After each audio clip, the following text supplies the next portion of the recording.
All right. Hey, this is Merrill Hutchinson for Strong Dads, and I am joined by. Kyle Crofford. Hey, Kyle, how you doing this morning? I'm doing awesome. Glad to be here. I can actually see your eyes this time. Yes, well rested. I don't go to work till tomorrow, so I've had my day of rest. Yeah, very good. Yeah, last time we recorded, you were like running off of a 24-hour shift, out fighting fires and saving lives. Running on fumes. While I was, dreaming about whatever sheep jumping over a fence at night, you were out getting it done working. Oh yeah. So hey, we are coming together today for our Strong Dads podcast, and we have been, Kyle and I, we've been working through this whole kind of foundation of what Strong Dads are about, and today's show is going to be a continuation of really saying what is another aspect of some of what we need to do, what we need to work on. So I can't wait to really get into this a little bit more. Before we get started, I would also like to just put a plug in there for Rock Solid Families. Rock Solid Families is a ministry that my wife and I run, and we do marriage and family coaching. And so anything that if any of you guys are hearing out there and feel like, we could use some help in a particular area, I'd ask you to contact us at Rock Solid Families, and you can reach us at rocksolidfamilies.org. There's an email location there that you can click onto and connect with me. In particular, I am Hutch at rocksolidfamilies.org, or you can call 812-576-ROCK, and ROCK is 7625 for those of you who can't figure out how the letters equal numbers. Remember the old Blackberries? You didn't used to. It was all the letters and numbers were all spread out. You didn't actually. The iPhone's a little better now. Yeah. So anyway, those are some cool things that we've got going on to try to help out our dads and our families. But today our topic is about protection. Yep. All right. Strong dads are protectors. For sure. They're protectors. And Kyle, you brought up some things that I thought were pretty cool just because it's a little bit of your wiring within your job. I mean, it is. You are a protector with being a firefighter and a paramedic and those kind of things, a first responder. Mm-hmm. Tell me maybe just a little bit about like what you guys do just to be a better protector than me who might be walking down the street. Whatever. So just like you're saying, I really feel like it's part of kind of my fabric. I feel like God really kind of makes this idea of protection it's something that I really hold true. That I think that's the part of the reason why I am a fireman is because I feel like God has really presented Himself in that way. And, the fire service really just made sense to me when it comes to the idea of protection. And I know for us, so tomorrow at 0700, when I go to work, the first thing that I'm going to do when I get to work is I'm going to go and get we call it our PPE or our fire gears, personal protective equipment. And I'm going to go get all that stuff set up, and I'm going to get it to directly where I need to get on the truck. And the idea behind that is that it is my protective equipment, and after I get done checking my protective equipment, I'm going to go check my SCBA, my self-contained breathing apparatus, and I'm going to make sure that it is ready to go. I'm going to turn it on, make sure it's fired up, ready to go. And I always say that's my ticket to get home. That no matter what goes on in the fire, if I know my stuff is set up and exactly how I want it, that's how I'm going to get home to my wife and my kids. And the idea behind it, we call it a 2-minute drill, where you have 2 minutes to get all of your equipment on, breathing air. And everyone always asks how much it weighs. It's like, 60 to 80 pounds, somewhere in that ballpark. Wow. To be able to get that on in 2 minutes and get out the door. And I think it really relates to us as men and us as strong dads that we need to, at all times, be ready to go. That the idea of protection should be ingrained in all of us, but are you ready to protect at any given time? Are you ready to go?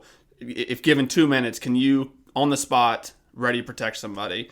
And I think that that's so important for us as men, just to have that ability to make sure that we are protecting and that we're constantly at that state of readiness to protect people, protect our wives, protect our kids, protect the elder, protecting the weak, making sure that as men and as biblical, God-fearing men, that we should always be ready to be protectors. Yeah, you know what's I think is so important that we overlook is we live in a pretty comfortable culture, and the idea, we no longer think about protecting attacks from wild beasts outside the door or anything like that. And so because of that, we become complacent.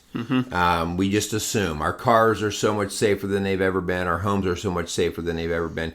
And we become complacent. And one of the things that happens is when you are under attack, you panic. You lose your mind. And when you lose your mind, in other words, because of the panic, the emotional screaming in your head, you can't think very well. Right. And I know with you guys, you do drills. Oh, yeah. So that when it's game on, Yep. it's instinctive. Yep. You don't really have to. And you and I were talking the other day about just some of the calls that you get on.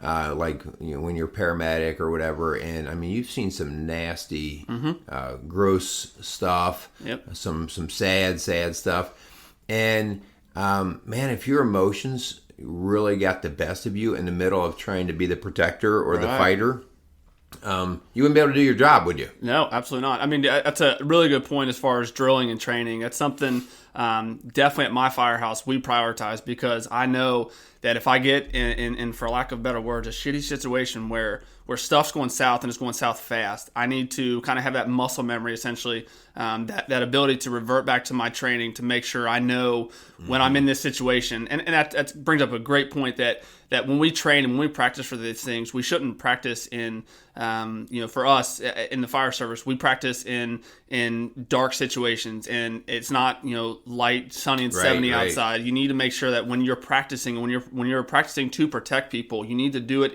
in put yourself in different scenarios, different situations that are not going to be ideal for you, to make sure that when you really, when someone's breaking into your house, the worst case scenario, you know how to protect your family. So train as if it can go wrong. Yeah, for sure. And then how your body and mind are going to respond to that. I have two sons that are in the military and do some pretty crazy work there, and they constantly are training in worst case scenarios. They are constantly training as if the mission has gone bad, and what are you going to do now that the mission's gone bad? You've got a man down or equipment isn't working, because throwing your hands up and crying is not an option when you're under attack. For sure. Yeah, and so dads, this is why we're really reaching out to you. We're trying to say, hey, so let's stop being so complacent and let's be the protectors. But specifically, we're going to be talking not just about protection physically, about how you're going to, fight off the next robber who breaks in your house. Which, by the way, we want to encourage that. Don't, you don't roll over in a corner and cry. You go out the baseball bat and start screaming like an idiot. Whatever you need to do. But we're going to talk a little bit more about the almost the subtle protection that has to happen throughout daily in your home and your awareness of it. I like 1 Peter here, 1 Peter 5, 8 through 9. This is just such a cool verse that talks about what is going on with Satan. It says, "Be alert and of sober mind. Your enemy, the devil, prowls around like a roaring lion looking for someone to devour. Resist him, standing firm in the faith, because you know that the family of believers throughout the world is undergoing the same kind of sufferings." I love the description of the devil here. He kind of walks around. He's subtle, but he's like a lion who's looking for the next weak prey.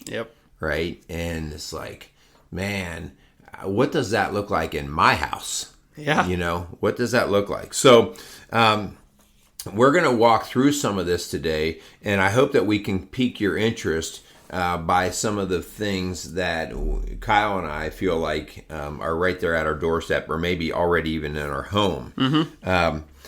So anyway, the protector. We're called to be the protector. What's it look like in your house? Yeah, so I mean, there's a lot of different avenues that I feel that protection kind of comes. For me as a man, I mean, for any of you guys out there that consider yourself a man, and more than that, a strong man, a strong dad, just like we're talking about, the physical aspect of protection, I think is very obvious. I think that's I'll be the first to admit I'm not the biggest, strongest dude in the world. Oh, come on. Don't sell yourself short. No, I'm not. I'm not 120 pounds. Oh, yeah. But, with the physical aspect of it, the obvious, I love sports, and I love watching. I'm a huge college basketball fan. And I love when, someone from the other team kind of gives an extra little shove, and those players around him surround him, and they're there, they're ready to protect him, and they're right there with him. So I think the physical aspect of protection doesn't need a whole lot of explaining. Just like you were talking about, maybe some of the little subtle, kind of behind the scenes protection. I know for me in my house, I have 2 young girls, so I'm constantly preparing myself to protect for their reputation as they get older, making sure that I'm protecting their reputation. And as men, protecting reputation can look in a lot different. I know at work, we sit around drinking coffee, and a lot of times we start talking bad about people. Yeah. And so we're not doing a good job at all protecting the reputation of my fellow, the guys that I work with.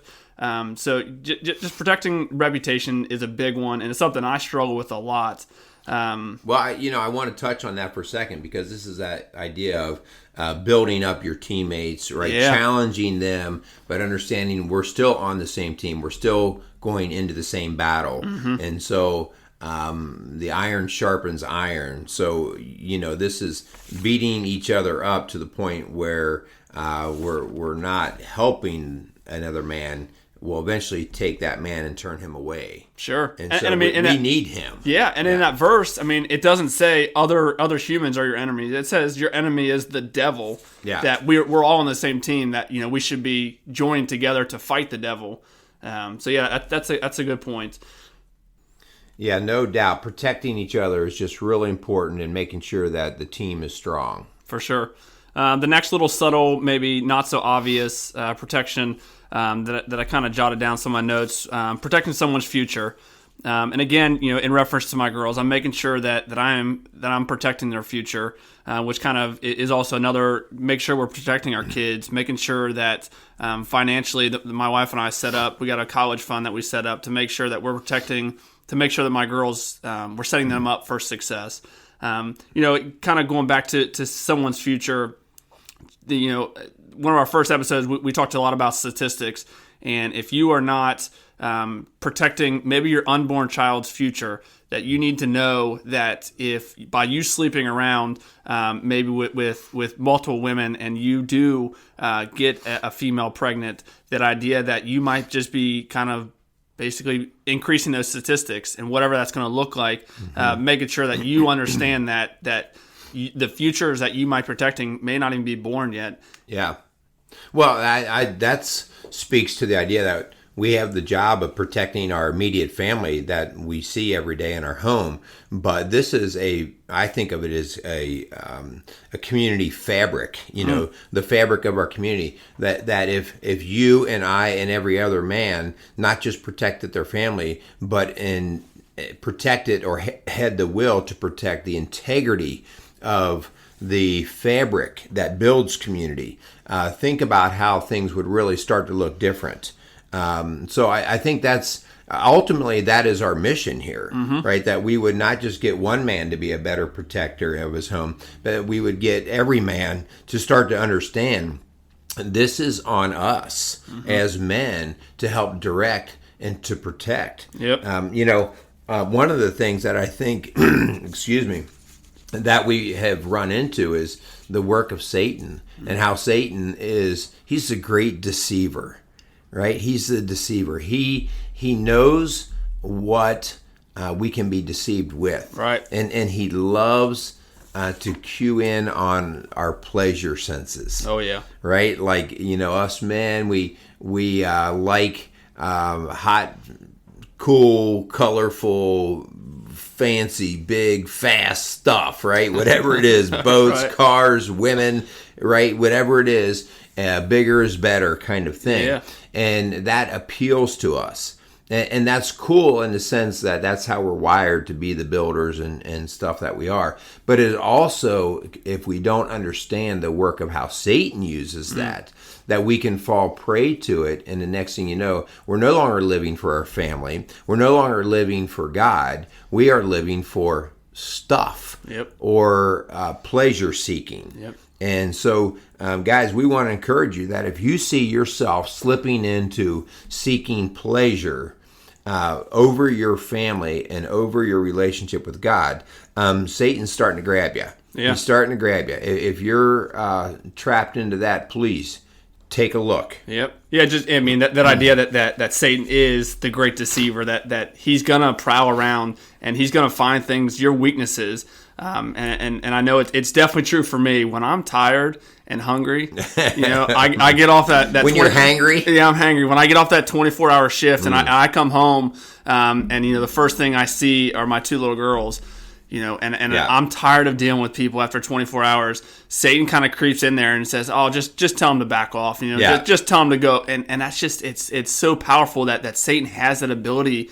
When we are tired and we are hungry, he knows the buttons to push, and he does a pretty good job at it. Yeah, and I think that's the point. He knows how to distract you. He knows what buttons to push, and if we do not know how he operates within us, we become attacked. Right? In other words, we're not vaccinated, right. Because we just sort of let ourselves be exposed. Yeah. The other thing. We see, kind of connected to the pleasure thing, we see how Satan has worked with our young folks, really not just young folks, but we just happen to see this huge epidemic of the opioid crisis. Absolutely. Now, the heroin addiction. And we see Satan is the master of addiction. The idea that our brains are wired to really be stimulated and comforted by dopamine, by serotonin, the neurotransmitters that make us feel good or be relaxed or be excited. And so this starts to be very much a seeking out. I can't wait to get it. I look forward to it. And the next thing you know, instead of living for my family, I'm living for my next pleasure. Right.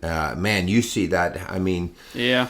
You walk into homes or cars or whatever it is. How many ODs do you think you've seen in the last couple of years? Don't even want to guess. And it's so sad because we'll go into homes and Disney will be playing, and there's a kid there watching Disney, and the mom's passed out on the couch. And we always say that heroin is kind of the one drug that has kind of run the gamut, whether you're 68 or you're 18 or you're male, you're female, you're black, you're white.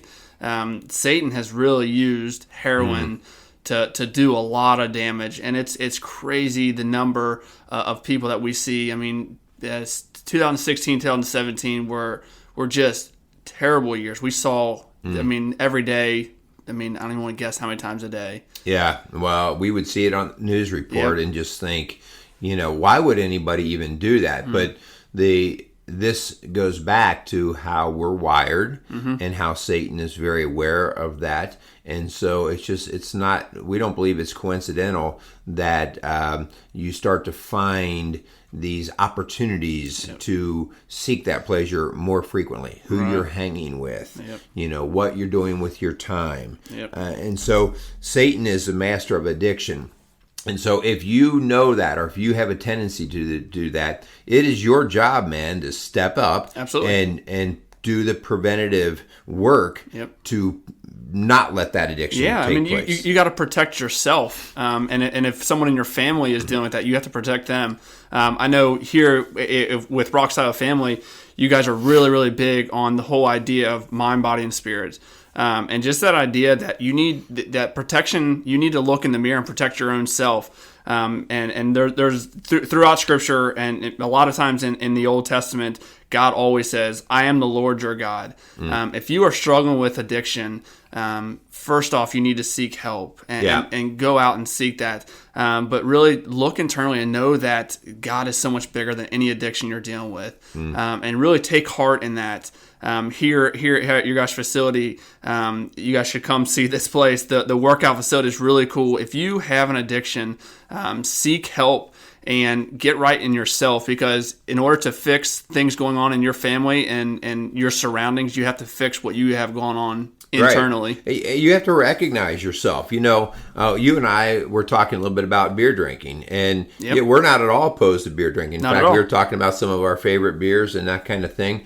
But if alcohol is a something that you find yourself seeking, and maybe you do not behave very well with it, then man up right now and say, I need to stay away from this stuff. Okay, and so and again, one man can drink 2 beers and go home and it's done, and we don't have to worry about it. Another man drinks 2 beers, it turns into 22 beers, you know, and then the destruction into the family. So you have to identify things that you're attracted to. I have seen marriages fall to softball. Really? Yeah. I've seen marriages fall to softball. Now, because a man is so enthused by his softball experience that he's playing 5 nights a week and in all tournaments that he can. And the next thing you know, after 4 or 5 years, the wife's going, I'm not even sure who this guy is. And again, there's no ill intent. When we're out going to play softball, you know, our intent is like, I can't wait to play this so I can really mess my family up. But the idea is that we're seeking pleasure at the expense of relationship. Which is the idea that addiction can competition is a great thing, especially as men. Competition is something I feel like God put on our heart. So your addiction might not always be negative things like heroin or alcohol or porn. Your addiction can come in a wide variety. You may be addicted to always being around your kids, and you have no idea who your wife is. Yeah. And my wife's always date night. So we go on date nights because I want to know who my wife is when my girls leave my house. Yeah.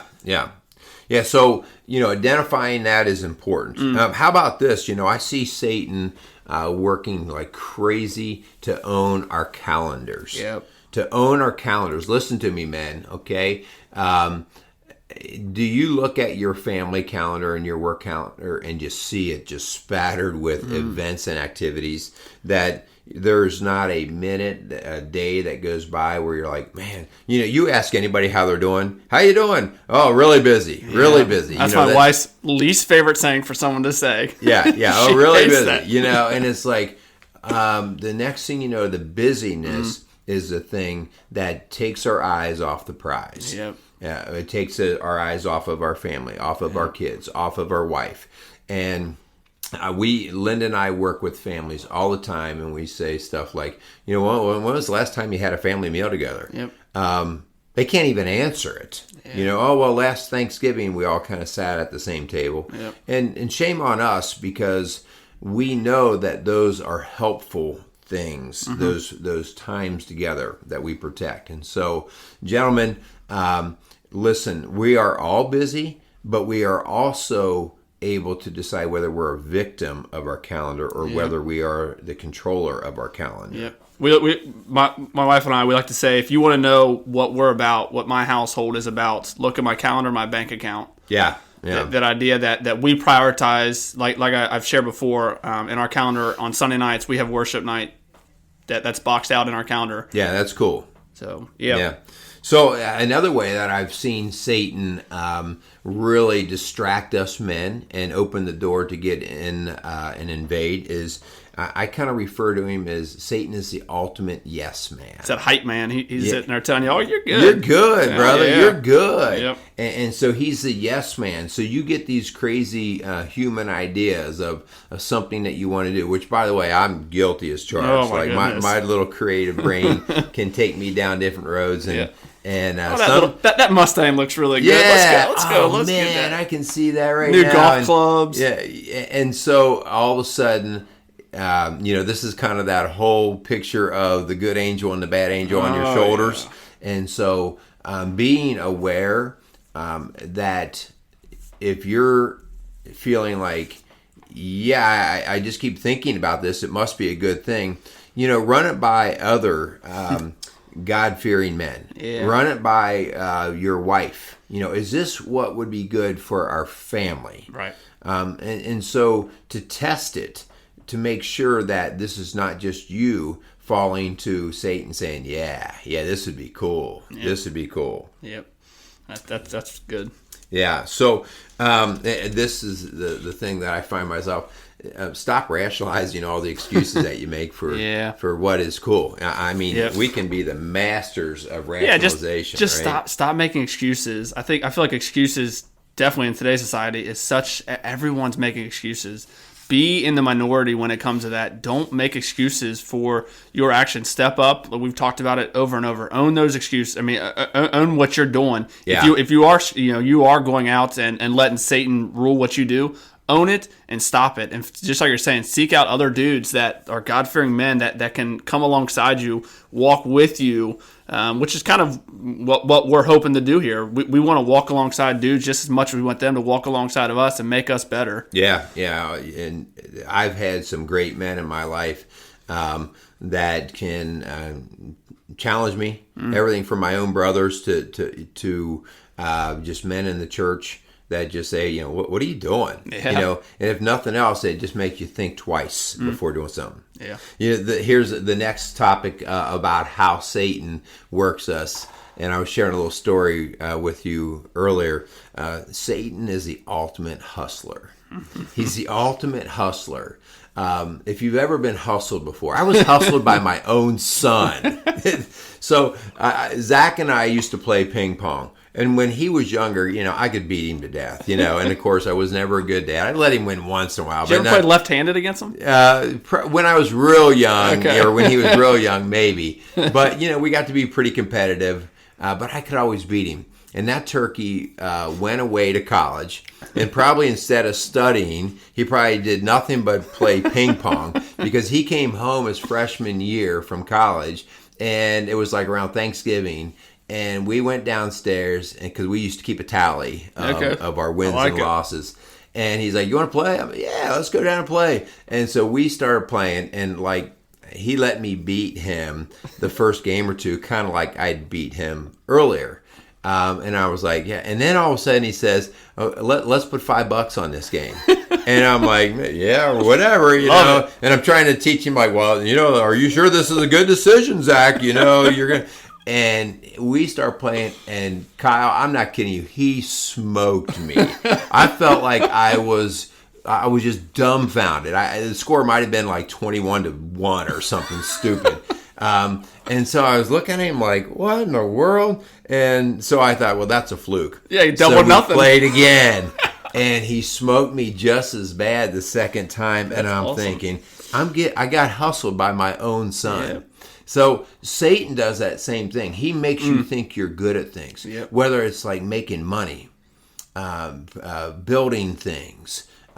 This is, man, dude, you're good. Yeah, you're really good. Yep. And you start to fall for how good you think you are, and the next thing you know, you become pretty flattered by yourself. Yep. And boom. Yep. He sweeps you right off your feet. Yep. And so we just want to encourage you guys. You're not that good. You're not that bad, and you're not that good. Right. So whether it's running a company, whether it's playing a particular sport, put yourself in check, keep humility in check, and always understand that we've got to keep our connection to Christ here. Mm-hmm. Hey, you know what? If I'm good at something, maybe I am good at running a business, or maybe I'm good at leading people. I'm only good because God gave me the gifts.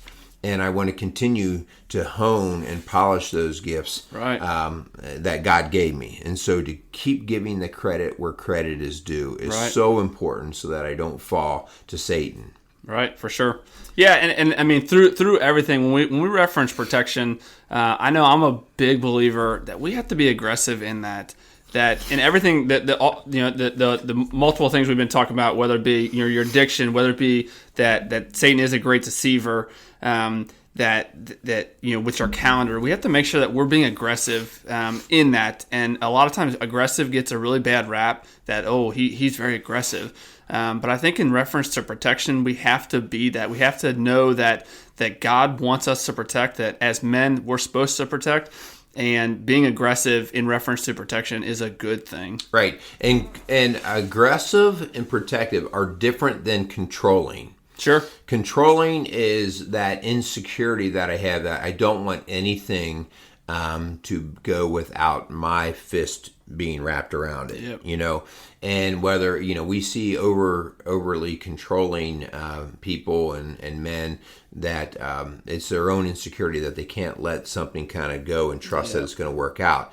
And so that's not what we're talking about. What we're talking about is setting up the parameters. Setting up the parameters, as you said before, for success. You want your girls to have the opportunity for success. So you're setting up some parameters with 529 plans for college or swim lessons now. Absolutely. And again, so you're just setting up the tools so that you don't have to have control. They will develop the ability to control because you help them set up the tools earlier in their life. And so, Kyle, let's go through a list of some things. And we've gone through and talked about Satan being a deceiver and a hustler and working through addiction. Let's kind of treat our guys out there like Navy SEALs, right? Heck yeah, that's let's awesome. Train them up for the battle. For sure. And so let's talk a little bit about how a SEAL or a Ranger or a special ops guy, how he is trained to take on the mission. Okay. For sure.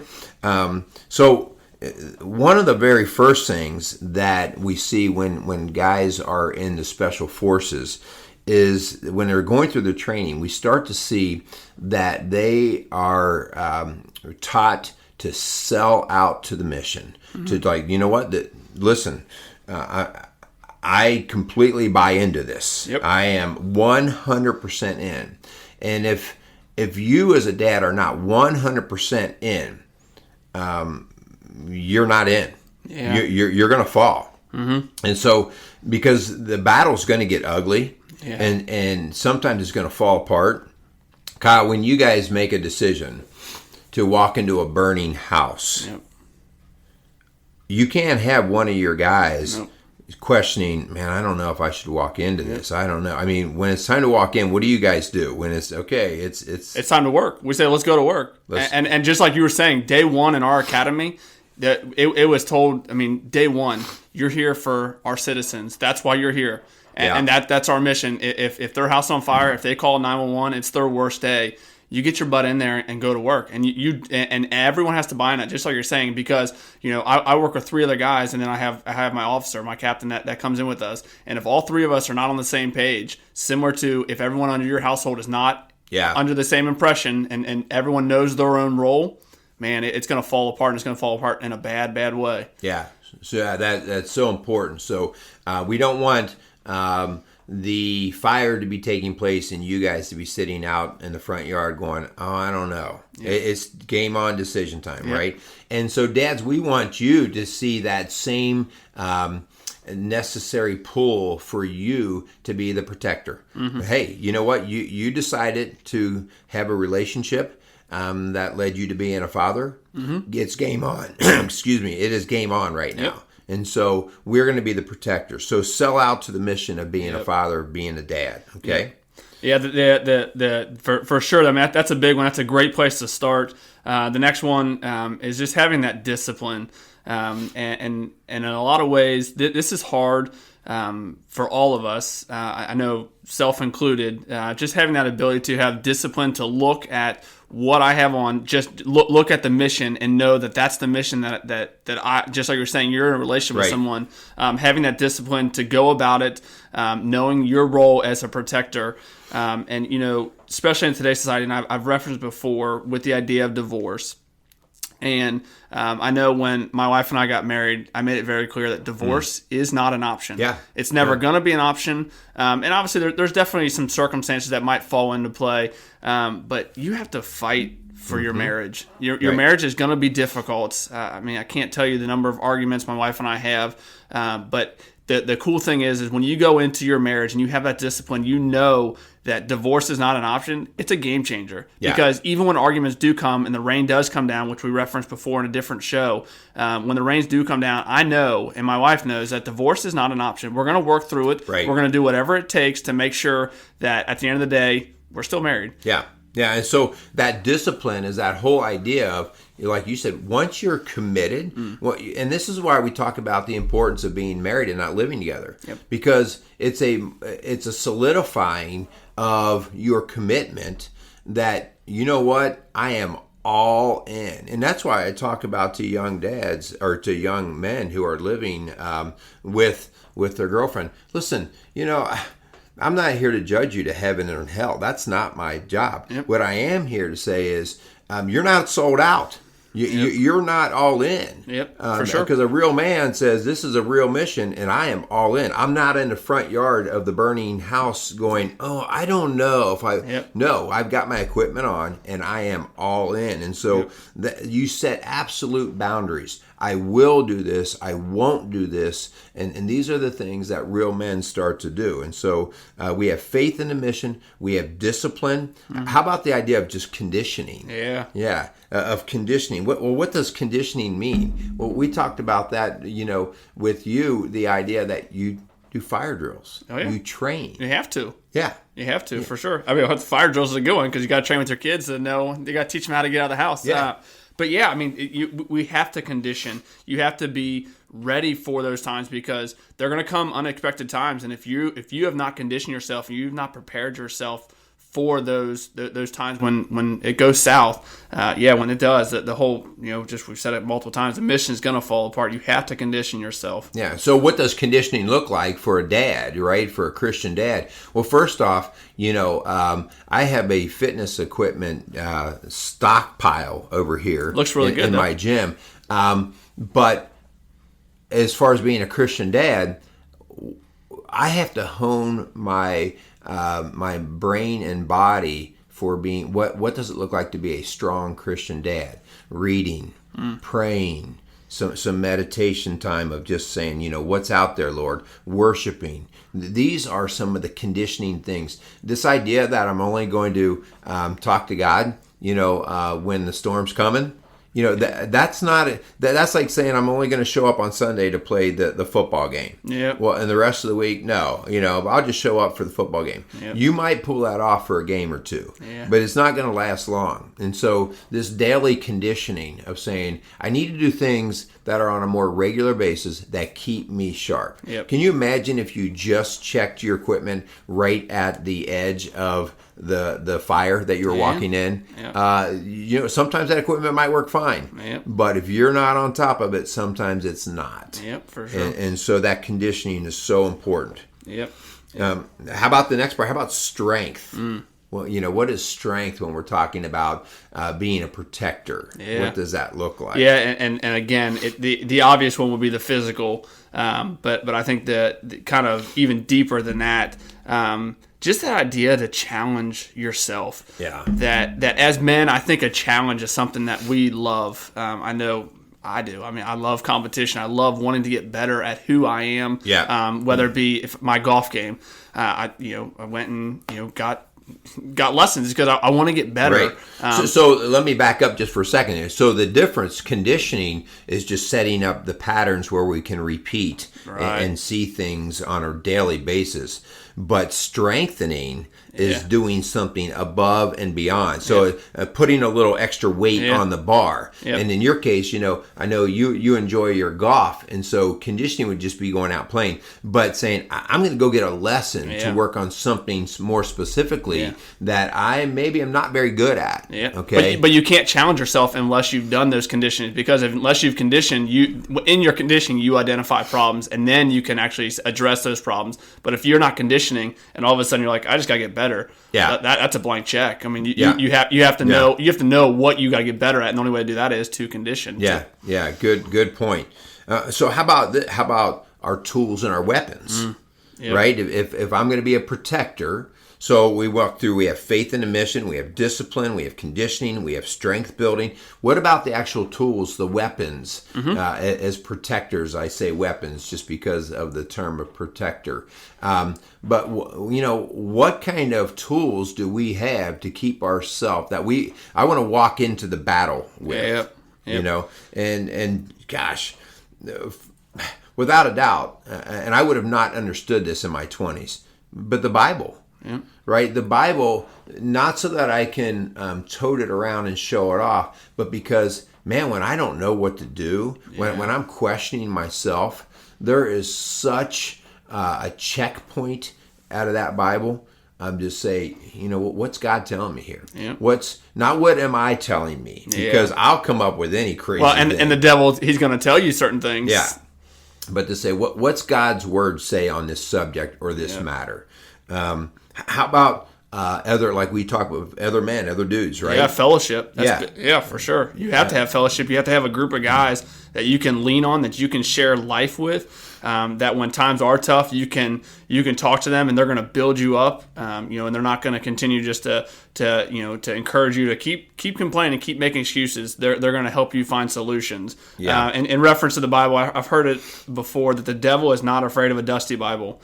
And nowadays, nowadays everyone picks up their phone, and myself included, and reads scripture on my phone. Just that idea that the devil's not going to be scared of you, right? If you're not in the Word, if you're not knowing your weapons, if you don't know what God can do for you and through you, man. Yeah, you're not even bringing everything that you could to the battle. Yep. And so, checking out with your minister, your preacher, a counselor, attending retreats, working with your spouse and encouraging your spouse to also be of the same mindset, I think is extremely important because then she becomes your teammate, your ally, and you're not opposed to her in thought as well. Yep. So these are your tools and your weapons. And don't listen. If I go out and buy a new gun, that's a cool weapon. Yep. But if I don't know how to use it, it doesn't mean jack, does it? No, right? It doesn't. And so once I buy that gun, if I'm not going to take that thing out and make that thing as comfortable in my hand as possible, I really just wasted some money. In fact, I probably did something more damaging because I'm probably going to mess up worse. Yep, and so, take the tools, the weapons that you have, use them, polish them up, be ready to rock and roll with those because they will go to work for you. Yeah. So another one would be our tactics, and we've talked about this before. In reference to conditioning yourself, you have to have tactics. You have to know, similar to the military, similar to firefighting. We have a whole. I have a manual that tells me my tactics, and I have 6 months of training that prepare me. This is how we do stuff. Yeah. And so the day of the fire when it comes, I'm not sitting there with a dry hose line. I actually have a hose line that's got water in it because I know my tactics have been set before me. So like going into a house, like I'm not a fireman, so if I saw a house, flaming and I showed up on the scene, I really wouldn't even know how to approach that. I'd be like standing out in the front yard with a garden hose going, is this good? So what are the tactics, right? So I'm sure you guys are trained to say, okay, when you arrive on the scene, this is what you do. And if you see a certain thing, if you see smoke or you see flames or you don't see this or you do see that, those are little triggers for you to go, oh, I need to do this approach or this approach, right? And we always have plan A, plan B, and plan C. That's awesome. That redundant system that if option A fails, I know I can go to option B. Yeah. And it should be no different in your form of protection. That if your first line of protection in reference to someone's, to your marriage, that, okay, first I'm going to sit down and talk to my wife. And if that doesn't work, then I got to seek professional help. And if that doesn't, you have to have a bunch of different plans already set before you because your tactics are should be your. We've talked about our Constitution, and biblical principles should be a part of those tactics. They have to be. Yeah, that's great stuff. So knowing how you're going to approach the battle is so important. Mm-hmm. I think just a general knowledge of warfare. When I say warfare, how's Satan going to knock on your door? How are you going to get attacked? Knowing and being aware instead of putting your head in the sand and saying, this won't happen to me. Yep. To say that the idea like my marriage is rock solid and divorce will never happen is just naive. The idea that Satan, if he thinks that you think that way, he's going to do everything he can to try to change that. And so I need to know, okay, how's he going to try to attack my wife and I? Yeah. Whether it's through distraction or lust or just falling out of love with each other, all of these different things. So how does Satan work? Study the enemy. Yeah. Right? Study. That doesn't mean get in bed with the enemy. That means study the enemy. What kind of resources does he use? Mm-hmm. How is my family being attacked? And you have to know that there is a spiritual warfare going on. Because if you haven't addressed that there's a spiritual warfare going on, then everything we've just mentioned before doesn't really matter. If there is no war being raged on us, then what's the point on having the faith in the mission? What's the point on being disciplined, for conditioning yourself, for having that strength? There is no point in any of that. There's no point in having any weapons, the Bible. If there is no spiritual warfare, there's no point in all that. But we as believers know that there is a spiritual warfare, that the devil is prowling around, and we need to be ready for it. Right. We need to be ready to fight. Yeah, and again, if you don't understand or have a vision of what the spiritual warfare looks like, I just ask you to think, is there evil in this world? Yep. Right? Is there bad in this world? Yep. And I think the 100% answer on that is, I see some crazy, like, why would anybody do that kind of stuff? And so there is evil out there, and it doesn't just seem to go away, and we're in a perfect world. And so that is really that whole spiritual warfare, like bad things, evil things, are out there, and they don't go away, and they seem to creep into things like a nasty cancer. And so that's our word to you, that it's out there, dude. It's not going away. All right. How about, and lastly here on just our different ways to fight, to protect. Surround yourself with an unbreakable band of brothers. Man, this is big. You remember the movie Band of Brothers? It was an HBO series. Yeah, it's a long one. Man, it is a long one, but it is an awesome one. And the idea that those men, although many of them have passed, they came together and just retold their story, and just battle after battle, how they were an unbreakable band. In other words, just think how cool it would be if we got men to band together and say, we know what we're fighting for. We know who the enemy is. We know why we're doing what we're doing. Yep. And when I see a brother get hurt or hit, I am with him instead of shaking my head at him, right? And that unbreakable band of brothers, I think, is what we're called to do and to challenge each other. So, excuse me, that is those are some of the different things that we want to leave you guys with. Man, we went through a lot, Kyle. Woo! Did. We need to wrap this puppy up. All right.